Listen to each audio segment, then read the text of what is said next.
말씀은 구약 성경 이사야서 28장 9절에서 11절까지입니다. 우리 같이 한 목소리로 함께 읽겠습니다. 그들이 이르기를 그가 누구에게 지식을 가르치며 누구에게 도를 전하여 깨닫게 하려는가? 젖떨어져 품을 떠난 자들에게 하려는가? 대저 경계에 경계를 더하며 경계에 경계를 더하며 교훈에 교훈을 더하며 교훈에 교훈을 더하되 여기서도 조금 저기서도 조금 하는구나 하도다.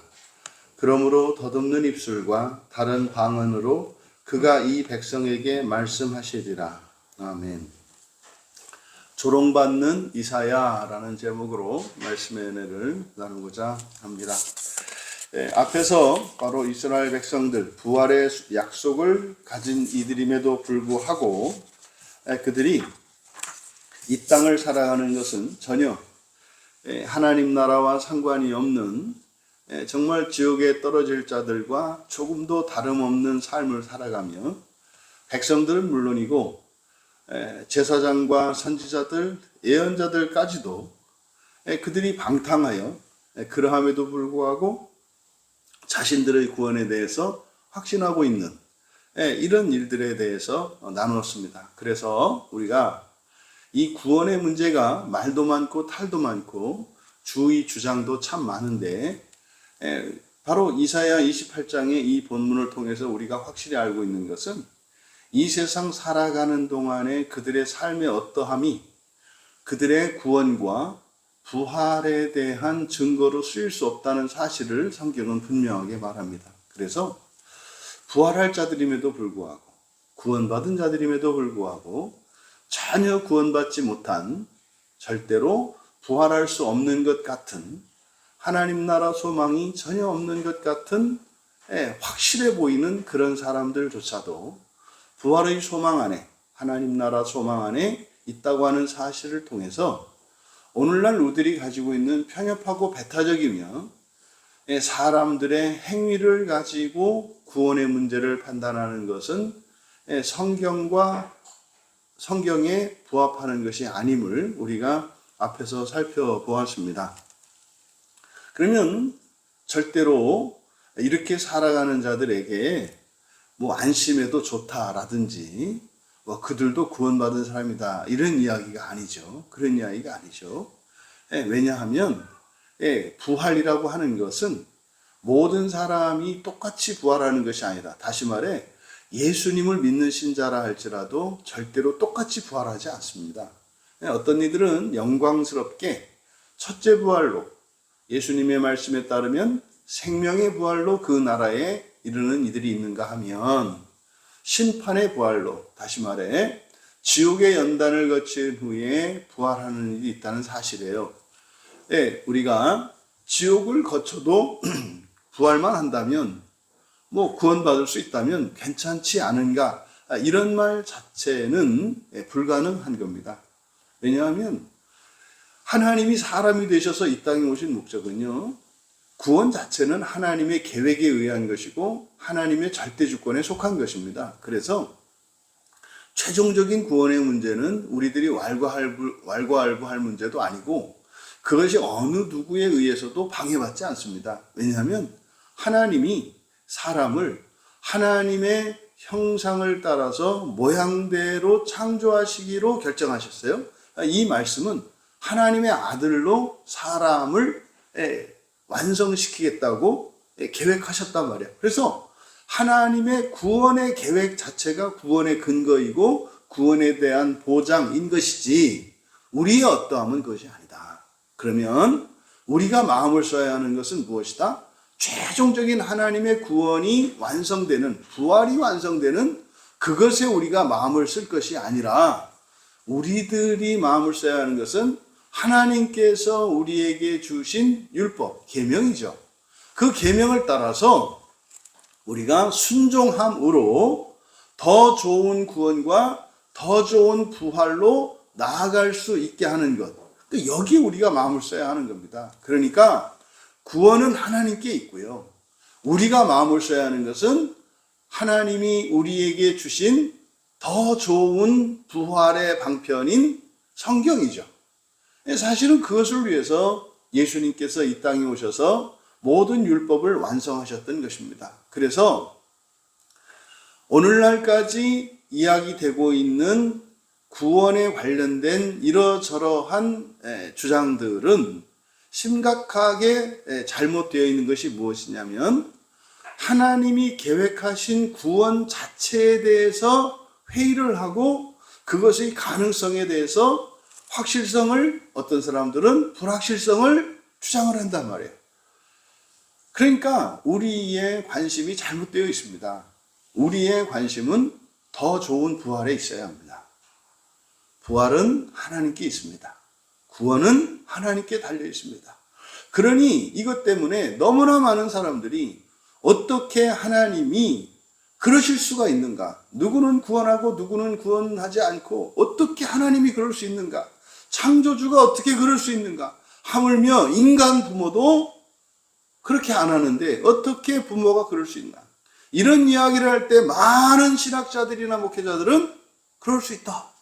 그래서 애써 성경에서 우리에게 계시하신 하나님이 아닌 마치 다른 하나님과 같은 어떤 존재를 하나님이라고 부르면서 그 교리를 정당화하려고 오히려 하나님 반대편에 서서 오히려 이 교리가 이상한 것 아니냐고 묻는 하나님의 백성들에게 그들의 입을 닫으라 하고 하나님에게서 멀어지게 하는 일들이 일어나고 있다 이 말이에요. 그런 점에서 이사야서 28장은 오늘날 우리들의 이 구원론에 관해서 아주 명확하게 잘못된 것임을 가르쳐주는 그런 본문입니다. 그러면 그런 그들 부활할 자들임에도 불구하고 부활할 자가 아니라 정말 영원한 저주 가운데 있는 사람들과 같이 백성들로 하여금 살게 하고 심지어는 제사장과 선지자들조차도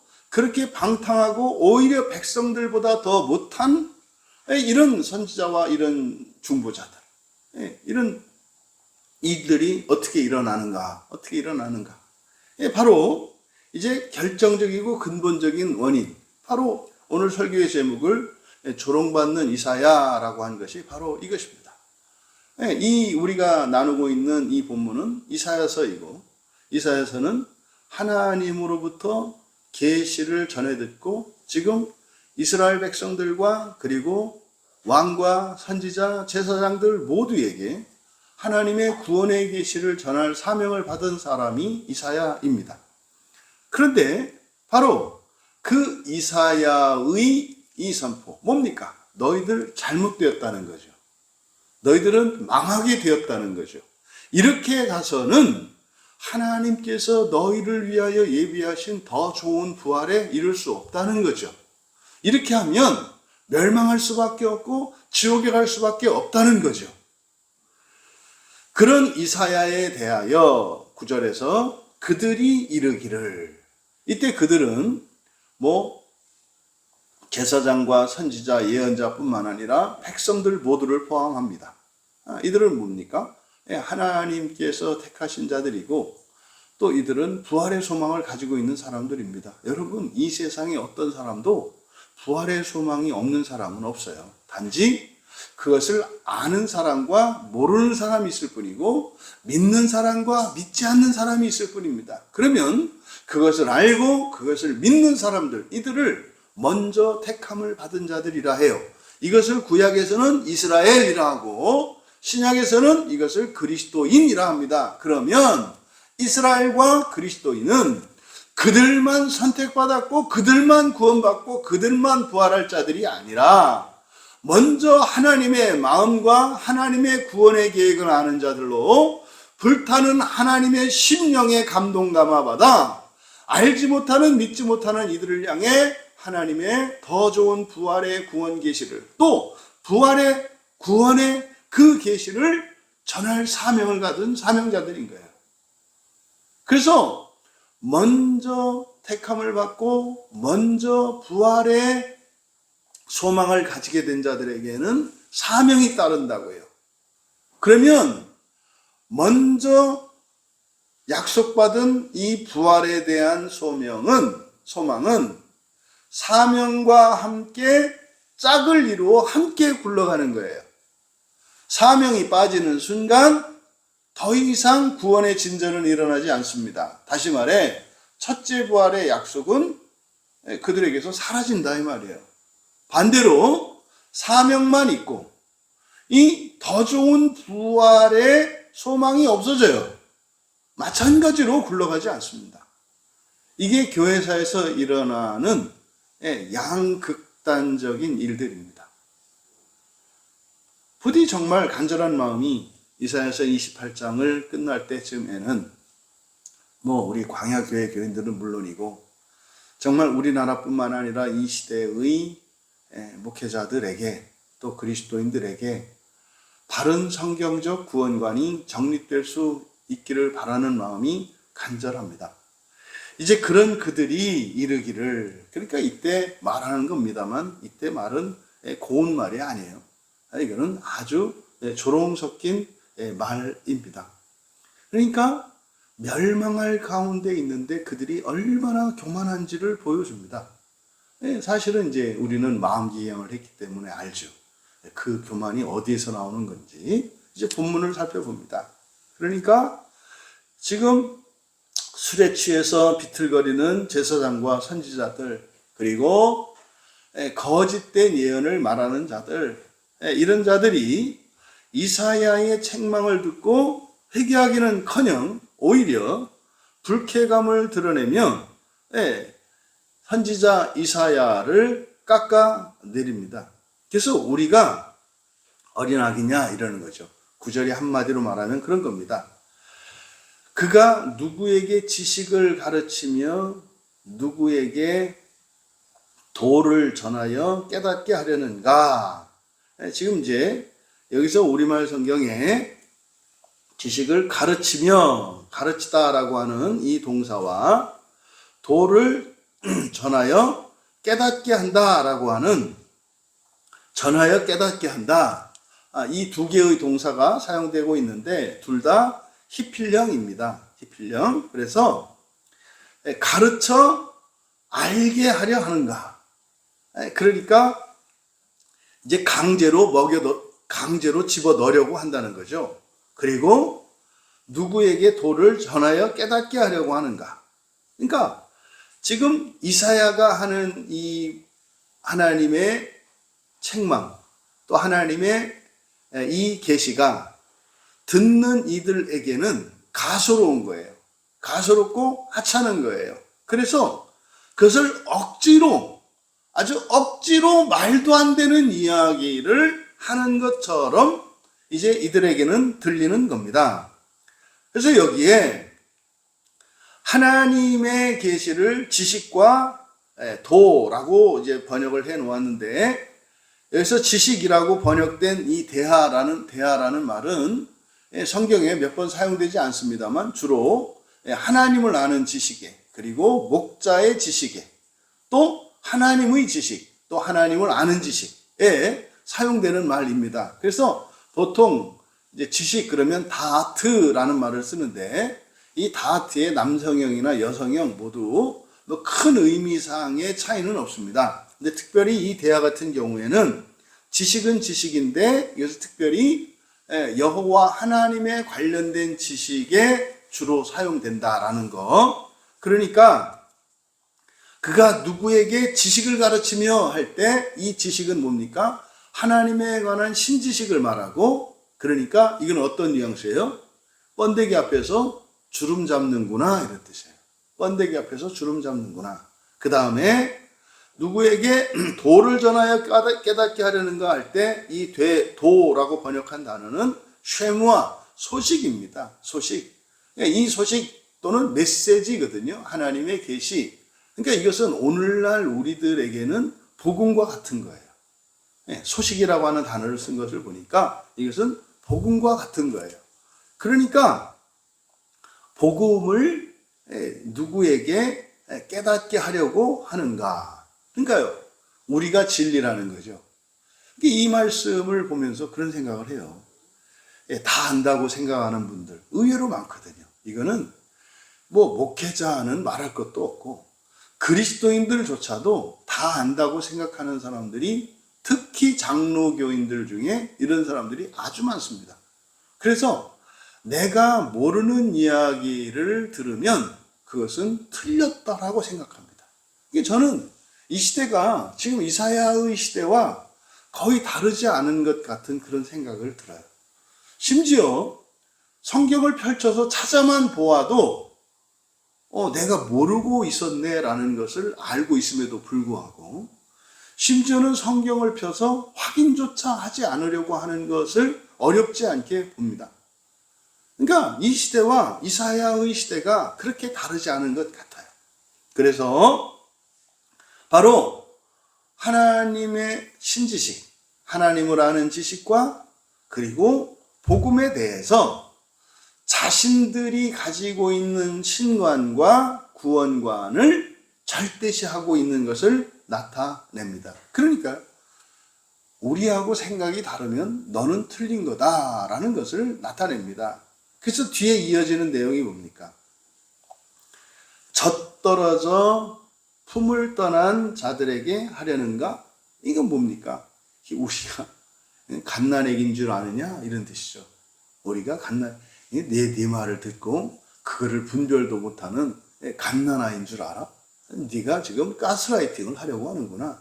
억지로 성경을 사사로이 푸는구나. 뭐 이렇게 지금 이야기를 하는 겁니다. 여기서 이제 우리말 성경은 젖떨어져 품을 떠난 자들 이렇게 이제 하나로 나누었습니다만 원문을 보면은 방금 젖된 자들인가? 그리고 방금 품에서 벗어난 아기들인가? 그래서 젖된 아기하고 걷게 될 수 있는 아이를 얘기합니다. 보통 젖을 뗐다라고 할 때는 여전히 어머니가 안고 제대로 걷지를 못합니다만은 어머니의 젖을 먹고 크는 아이 상태, 이건 완전히 갓난아기잖아요. 그런데 이제 젖을 뗐다고 해서 이 아이가 뭐 그냥 내놓을 수 있는 아이는 아니잖아요. 늘 품에 있잖아요. 뭐 이유식을 먹이고 밥을 먹인들 엄마 품에 있죠. 그러니까 지금 여기는 기껏해야 젖된 아기, 이유식하는 정도죠. 그래, 조금 더 커서 보여요. 그냥 이제 아장아장 걸을 수 있는 아기. 그러니까 이것은 지금 당시의 제사장과 선지자들, 심지어 백성들까지도 이사야의 설교를 들으면 어떻게 생각하는 거예요? 우리를 어린아이로 본다고, 어린아이 취급한다, 이렇게 생각한다는 거죠. 그리고 이사야가 하는 그런 얘기는 뭐예요? 뭐 어린아기 같은 이들이나 그 말을 믿지 누가 내 말을 믿겠는가? 라고 이야기를 하는 겁니다. 그러니까 이것은요, 얼마나 지독한 교만인지 알 수 있죠. 근데 여러분, 이 교만은 어디서 나온 걸까요? 그러니까 제가 생각할 때는 이들은 이사야의 계시를 들었을 때 수치심을 느끼는 것 같아요. 우리가 모른다고? 뭐 이런 거죠. 우리가 모른다고? 그러면 모르잖아요. 모르니까 못 알아듣잖아요. 그러면 인정을 하면 되는데 그렇지 않습니까? 수치심이 뒤집히면 교만이 된다. 그래서 수치심과 교만은 같은 거짓 감정에서, 같은 근본 감정에서 나옵니다. 그러니까 이들은 사실은요, 수치스러워야죠. 수치스러워야죠. 그래서 그것을 어떻게 해야 돼요? 회개하고 사랑으로 승화시키고 진리를 받아들여야죠. 그래서 다른 사람에게 수치를 느끼게 해야죠. 근데 이 수치는 저주가 아니죠. 사랑이죠. 그러니까요, 다른 이들이 알지 못하는 복음 진리를 들고 나갈 때 그들이 1차적으로 반응하는 것은 뭐예요? 거짓 감정으로서의 수치심이 작동을 해요. 어쭈? 저것이 나를 물로 보내. 그러면 모른다는 이야기잖아요. 그러면 그를 사실대로 받아들이면, 그러면 처음 듣는 이야기인데 저게 정말 맞나? 이래서 성경을 확인하면 어떻게 돼요? 이게 사랑으로 승화돼서 감사합니다 집사님 이렇게 되는 거거든요. 근데요, 나는 이미 다 알고 있는 사람인데 모르는 얘기를 해. 그러면 요 수치심이 거짓 감정으로 작동하죠. 왜요? 진리로 가지 않으면 이것은 거짓 감정이 돼요. 그러면 거짓 감정이 되는 순간 이건 교만으로 바뀝니다. 수치심이 아니라 교만이 돼요. 그러니까요, 수치심이나 교만은 그냥 한 바퀴 돌면, 반 바퀴 돌면 그렇게 되는 거거든요. 팽 하고 돌면. 그러니까 너는 무조건 틀린 거죠. 이게 지금 9절의 상황입니다. 그 이유를 10절에서 밝힙니다. 왜냐하면, 이렇게 돼요. 왜냐하면, 지금 이제 우리말 성경으로는 이게 본문의 의도가 잘 안 나타나 있습니다만, 이제 경계에 경계를 더하며, 경계에 경계를 더하며, 교훈에 교훈을 더하며, 교훈에 교훈을 더하되, 여기서도 조금, 저기서도 조금 하는구나. 이게 우리가 느낄 수 있는 건 반복되고 있죠. 반복되고 있죠. 그러니까 여기는 지금 운율을 살려서, 이건 노래와 같이 돼 있어요. 노래와 같이. 근데 여기를 히브리어 그대로 읽으면 이렇게 됩니다. 예, 짜브라, 짜브, 짜브라, 짜브, 카브라, 카브, 카브라, 카브, 제르샴, 제르샴. 이 말 자체가 이렇게 썩 기분 좋아 보이지 않지 않으세요? 듣는 분이. 굉장히 조롱하는 말이에요. 굉장히 조롱하는 말이에요. 그래서 마치 갓난아기들이 아빠, 엄마 이렇게 말더듬이 하는 것처럼 그 말을 반복해서 사용하고 있습니다. 근데 여기서 우리말 성경에 경계라고 번역한 차우, 이 차우는 명령 또는 법령 이런 뜻이에요. 그리고 이제 아마 제 생각에는 이제 앞뒤를 바꾸는 것 같은데 이거 뭐 번역 자체가 완전히 잘못된 겁니다. 뒤에 교훈이라고 번역한 이 카우는 선입니다. 그러니까 이것은 이제 규칙과 같은 거예요. 여기에 사용된 이 차우와 카우는 이게 이제 법에 관련된 거예요. 보통 우리가 헌법이 있고요. 그 다음에 형법, 민법 이렇게 나누잖아요. 또 이게 지방에 내려오면은 뭐 규례, 조례, 뭐 법칙 뭐 이런 게 쭉 법의 순서들이 있잖아요. 그래서 하위법을 나타내는 것처럼. 그런데 여기서 이제 하나님의 법으로 나타내지 않고 여기서 차우, 카우를 사용하는 것은 뭐예요? 내법이다 이 말이죠. 내법. 그러니까 이사야가 하는 이 말씀이 하나님의 말씀이 아니라 내 말이다라고 이야기를 하는 겁니다. 그래서 그대로 직역하면 이제 명령이군요. 명령 또는 법령이거든요. 그래서 법령의 법령을, 법령의 법령을, 또 규칙의 규칙을, 규칙의 규칙을. 그러니까 이거는 뭡니까? 이제 흔히 이거는 이제 한 말 또 하고 한 말 또 하고 한 말 또 하고. 종종 이제 교회 처음 오시는 분들이 이렇게 설교를 들으면 맨날 똑같은 얘기 안 해. 뭐라고 하는데요? 맨날 예수, 맨날 부활, 첫째 부활, 맨날 하나님 나라, 맨날 똑같은 얘기구만. 뭐 이런 거죠.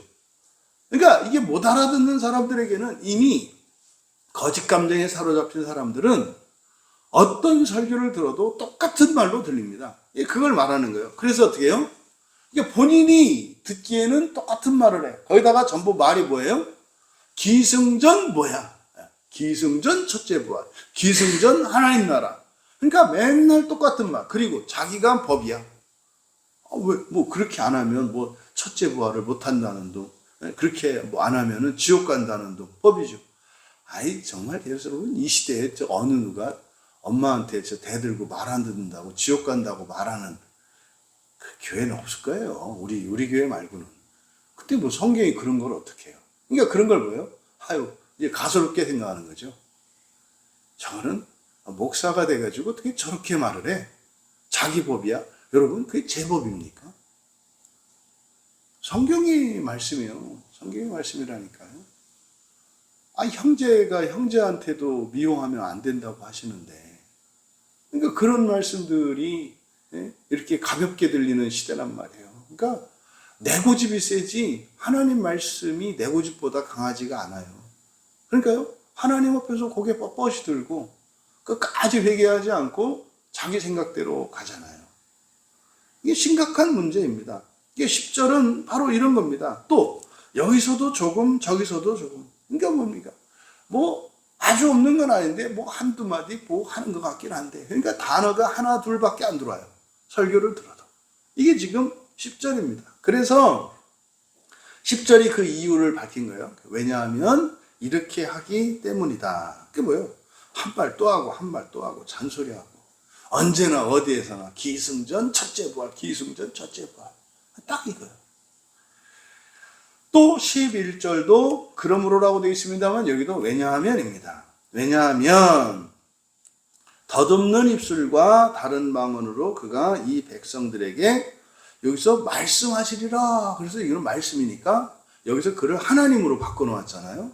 그러니까요, 놀라울 정도로 굉장히 구원과 관련된 중요한 성경 본문들은 심각할 정도로 오역되어 있어요. 그러니까 이거를 우연이라고 볼 수가 없는 거예요.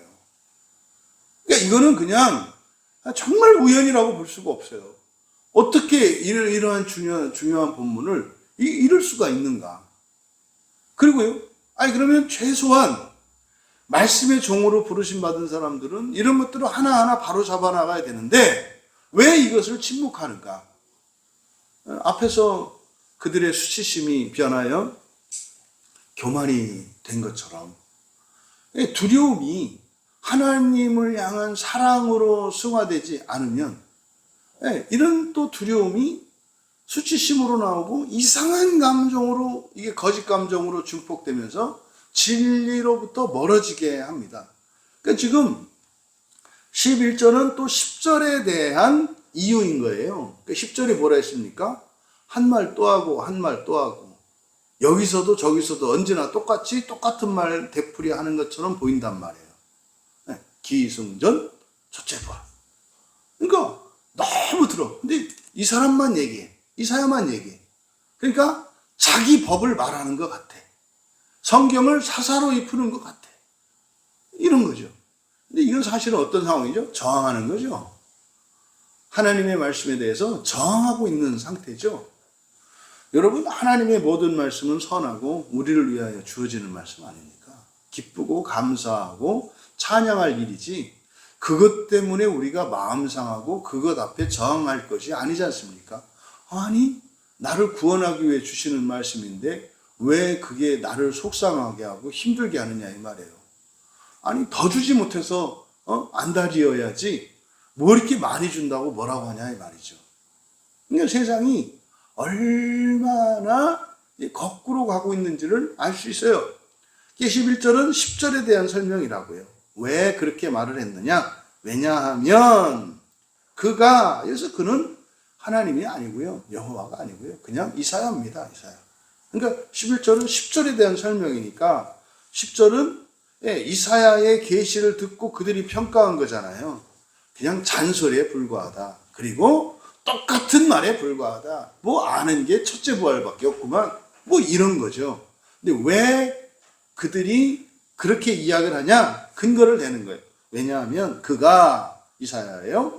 이사야가 더듬는 입술과, 여기서 더듬는 입술이라고 하는 이 말이 라에그라는 말인데요. 이 라에그는 원래 놀리는 말이에요. 놀리는 말, 그러니까 이런 거 있잖아요. 그러니까 자기가 말 더듬는 사람이 아닌데 다른 사람을 놀릴 때 식사하셨어요? 그럴 때 어때요? 네, 아니요 하면 되잖아요. 띡띡띡띡 하셨어요? 이렇게 놀리는 거죠, 지금. 그러니까 지금 이사야가 하는 말이 말더듬이와 같이 이렇게 더듬는 말을 한다 이 말이에요. 그러니까 이거는, 또는 실제로 이거는 놀릴 때 쓰는 말인데 실제로는 이사야가 하는 말이 마치 뭐와 같다는 거예요? 말더듬이와 같다. 그러면 이 말더듬는 것은 성인인데 말더듬을 경우에는 장애가 있는 경우고, 근데 앞에서 10절에서 9절에서 누구를 얘기했습니까? 방금 젖된 아이들, 그리고 방금 이제 품에서 벗어난 아기들을 말을 했잖아요. 그러니까 젖대고 이제 걸음마는 걷지만 아직 말을 떼지는 못한, 그러니까 누가? 이사야가 그렇다는 거죠. 그러니까 네가 하는 얘기는 꼭 우리를 애기들 취급하는데 우리가 볼 때는 내가 말 더듬는 어린아이와 같아. 그러니까 알지도 못하는 것을 그냥 말하는 것 같아. 이게 더듬는 입술입니다. 더듬는 입술. 그러니까 더듬는 입술이라고 하는 것은 이사야가 전하는 하나님의 계시가 마치 무슨 말인지 알아들을 수 없는, 이제 막 말 배우기 시작하는 어린아이들이 하는 어버버버버버의 말과 같다고 이야기를 하는 거예요. 그 다음에 다른 방언으로 그가 이 백성에게 말하기 때문이다. 이렇게 되어 있는데, 여기서 다른 방언, 이게 라션, 혀인데, 이게 언어입니다. 언어를 말하는 거예요. 근데 여기서 다른 언어라고 말을 했어요. 다른 언어라고 했으니까, 이거는 마치 이 백성에게 다른 언어로, 여러분, 한국 사람에게 미국 말을 하면은 한국 사람이 알아듣습니까? 못 알아듣잖아요. 못 알아듣잖아요. 바로 이런 겁니다.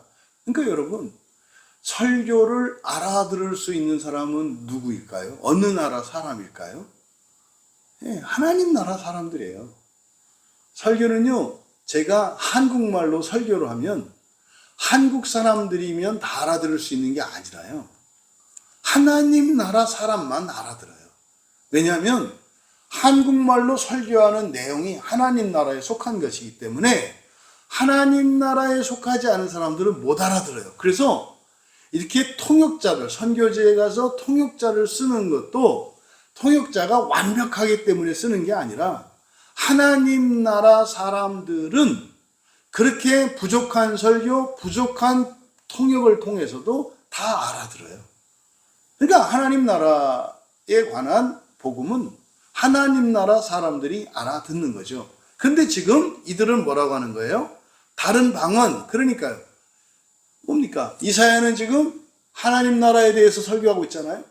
근데 이 사람들이 듣기에는 뭐라고 생각해요? 다른 방언으로 듣고 있잖아요. 그럼 이 사람들은 어디에 속해 있다는 거예요? 예, 다른 나라 이 땅에 속해 있다고 하는 것을 드러낸다 이 말이에요. 그러니까 이들이 바라는 나라가 이 나라이기 때문에 하나님 나라 소식을 전하는 이사야의 말이 다른 나라 말로 들린다 이 말이에요. 그러니까 자기들이 이사야를 이렇게 되풀이하고 그냥 한 말 또 하고 한 말 또 하는 잔소리를 하고 언제나 똑같은 말을 전하는 것 같다고 이야기를 한 근거가 뭐예요? 도대체 알아들을 수 없기 때문이다. 여러분, 내가 알아들을 수 없으면 그 사람이 틀린 겁니까? 만약에 그런 논리라면 선생님들은 다 틀린 거겠네요. 선생님은 다 틀렸겠네. 학교에 가니까 도대체 알지도 못하는 사람이 말더듬이와 같이 말하고 있다는 거죠. 근데 여러분 기억하셔야 돼요. 특히 광야교회에 속해 하신 여러분들은 하나님 나라의 바른 복음을 전하면 이렇게 되는 겁니다. 이렇게 되는 겁니다. 그래서 한 말 또 하고 한 말 또 하고 잔소리하는 것 같고 도대체 알아들을 수 없는 이상한 말을 하는 것처럼 들리는 겁니다. 그런데 그 원인이 뭐다? 거짓 감정이에요. 그러니 설사 여러분들이 이사야와 같이 조롱받는다 할지라도 그것 때문에 여러분이 속상해하거나 그것 때문에 화를 내거나 그것 때문에 여러분이 상심할 것이 아니라 오히려 여러분들이 받은 은혜와 그 특혜가 얼마나 크고 놀라운 것인지 깨달을 일입니다. 그래서 조롱받을 때 오히려 하나님께 감사하고 사랑할 수 있는 우리 모두가 되기를 바랍니다. 하나님의 구원에 계시는 이게 친절하고 이렇게 따스러운 자애로운 어머니의 말씀과 같이 들리지 않아요. 그래서요, 법령과 이렇게 법도와 같이 이렇게 법과 같이 우리들에게 들립니다. 그래서요, 우리의 자유를 제한하는 것 같고 나를 기쁘게 하지 않아요. 그래서 우리에게 믿음이 필요합니다. 하나님의 모든 말씀이 절대적으로 선하다. 절대적으로 선하다는 너는 틀렸고 이게 맞아가 아니라 나에게요. 나에게 가장 좋은 것이 하나님의 말씀이다. 이거를 여러분들이 늘 기억하셔야 합니다. 하지만 이렇게 사람들이 조롱할지라도 하나님께서는 역사 속에서 쉼없이 하나님의 말씀의 종들을 보내셔서 구원의 바른 계시를, 바른 구원의 계시를 계속해서 전해 오셨습니다. 그것은 언제 어디에서나 모든 나라의 모든 시대 그리고 모든 사람에게 있었습니다. 잊지 마십시오. 우리나라에 기독교가 들어오기 전에는 하나님의 구원의 계시를 전하는 이들이 없었을까요? 있었습니다. 그때는요, 도덕과 관습의 형태로 사람의 양심의 언어로 하나님의 계시는 우리에게 끊임없이 전했습니다. 어떤 계시요? 첫째 부활의 계시는. 첫째 부활의 계시는 그래서 기독교가 들어오기 전에는 이게 인격성과 도덕성을 가르치는 말로 들려요. 그래서 도덕적인 교훈이나 이런 말씀들이 무조건 이렇게 배타적인 태도를 취해서는 안 됩니다. 그런데 교회에서는 그렇게 하면 안 되죠. 교회에서는 그러면 안 되죠. 교회에서 윤리나 도덕을 가르쳐서 해야 되겠습니까? 아니, 완전한 로얄 젤리와 같은 성경이 있는데 설탕물을 나눠줘서야 되겠느냐 이 말이에요. 근데 왜 그렇게 사람들이 로얄 젤리를 주는 게 아니라 설탕물을 타줄까요? 로얄 젤리는 독하다, 쓰다, 입에 안 맞는다, 향이 진하다 이렇게 말하거든요. 근데 물에다 적당히 설탕 타주면은 달다. 여러분, 하나님의 말씀은 답니다. 하지만 그냥 단 게 아니라 우리의 심령을 녹이고 모든 죄들을 깨끗하게 할 만큼 아프기도 합니다. 여러분들이 조롱받는 선지자와 같은 삶을 살아가시기로 결단하시기를, 또 그것을 영광스럽게 여기기를 주님의 이름으로 축원합니다. 존귀하신 하나님, 하나님의 바른 계시를 전하는 선지자가 조롱을 받는 것이 이 세상인 것을 가르쳐 주셨습니다. 아무리 오직 성경을 외치는 이 개신교 신앙을 가진 이들조차도 당시의 상황이나 또 2000년 전 예수님의 시대의 상황이나 조금도 달라지지 않는다는 사실을 늘 잊지 않게 하여 주셔서 진리를 아는 그 일이 우리의 마음속에는 너무나 기쁘고 감사한 일이지만 우리의 실제의 삶에서 부딪히는 일은 바로 조롱과 멸시인 것을 잊지 않게 하옵소서. 하나님의 바른 계시로 칭찬을 받으려거나 인정을 받으려고 하는 그것이 얼마나 어리석고 무모한 것인지 깨닫게 하여 주셔서 이런 조롱과 박해 속에서도 진리의 편에 서기로 결단하는 복된 성도들 다 되게 하옵소서. 감사하며 예수님의 이름으로 기도하옵나이다.